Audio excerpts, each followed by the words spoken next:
Hello friends, उम्मीद है आप सब लोग अच्छे होंगे। एक्चुअल में मैं कुछ टाइम से बाहर चला गया था कुछ निजी कारणों की वजह से, तो रात को ही आया हूँ। और आज अपन बात कर रहे हैं झारखंड रांची में हो रहे छात्र आंदोलन की, जो इसका आज 15वां दिन है। और वहीं पे छात्रों का समर्थन करने पहुंची नेहा बोरा, जिसके ऊपर कल स्याही फेंकी गई। पर स्याही फेंकने वाले शायद ये भूल चुके हैं कि जिसके ऊपर स्याही फेंकी जाती है उसके ऊपर एक दिन फूल बरसाए जाते हैं। आरएसएस के गुंडों को ये भी नहीं पता है कि स्याही का काम लिखने का होता है, फेंकने का नहीं। आप क्या छात्रों के समर्थन में बैठेंगे अगर आपको ये डिफरेंस भी नहीं पता है?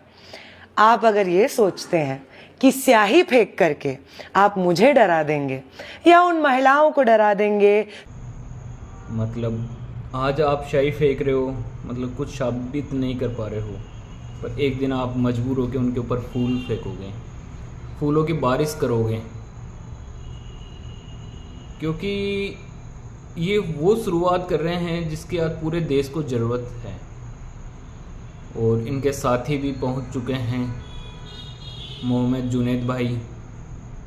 वो भी मेरी तरह ही कुछ निजी कारणों की वजह से नहीं पहुंच पाए थे। पर एक किसी एंकर ने कहा कि यहाँ जुनैद की बिरयानी नहीं मिल रही है, इस पर क्या कहेंगे आप? हम उस पर कोई टिप्पणी नहीं करना चाहते हैं, और जो अनर्गल बयानबाजी कर रहे हैं हम उनसे कहते हैं कि यहाँ पर सिर्फ जो बच्चे आए हैं देश के हित के लिए आए हैं, छात्रों के हित के लिए आए हैं, तो उनके हित के सवाल कीजिए। और अनर्गल बयानबाजी आप क्यों कर रहे हैं? उससे क्या लाभ मिलेगा? आप लोगों को क्यों बांटना चाहते हैं? हम जंतर मंतर पर जो प्रोटेस्ट हुआ वहाँ इसलिए जीते ना, वहाँ क्योंकि हम वहाँ पर लिंग के आधार पर बट पाए, ना जाति के आधार पर बट पाए, ना धर्म के आधार पर बट पाए।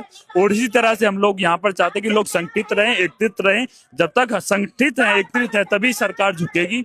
और जिस तरह से जंतर मंतर पर सरकार को विवश होना पड़ा था, यहाँ भी सरकार को विवश होना पड़ेगा और इन छात्र छात्राओं की बातों को मानना पड़ेगा। यहाँ आने में इतना वक्त कैसे लग गया जुनैद भाई? उसके पीछे एक कारण है, 25 तारीख को हमारा प्रोटेस्ट समाप्त हो, उसके बाद आपने देखा किस तरीके से वहाँ छात्र छात्राओं को डिटेन किया गया, खुद हमारे घर वालों को डिटेन किया गया, मुझे डिटेन किया गया, आंखों से पट्टी बांधकर रखा गया 17-18 घंटे तक। तो अब वो भी पहुंच चुके हैं प्रोटेस्ट कर रहे छात्र आंदोलन का समर्थन करने के लिए रांची में, और भी बहुत लोग पहुंच रहे हैं। तो फ्रेंड्स, आज का सवाल सिर्फ इतना है कि क्या ये पूरे देश में ऐसे ही चलता रहता है? ये कभी रुकेगा?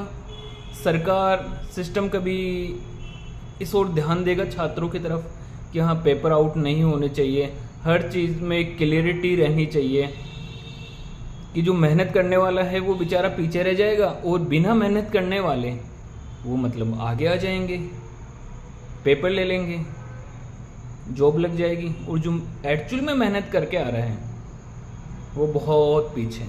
तो आज के जो आंदोलन चल रहे हैं, कभी जंतर मंतर पे, कभी झारखंड रांची में, और शायद आने वाले टाइम में और भी देश के किसी न किसी कोने में रहेंगे, और ये होने बहुत ज़रूरी है। इस बारे में आपकी क्या राय हैं? प्लीज़ कमेंट बॉक्स में कमेंट करें और वीडियो को ज़्यादा से ज़्यादा शेयर करें, लाइक करें। Thank you.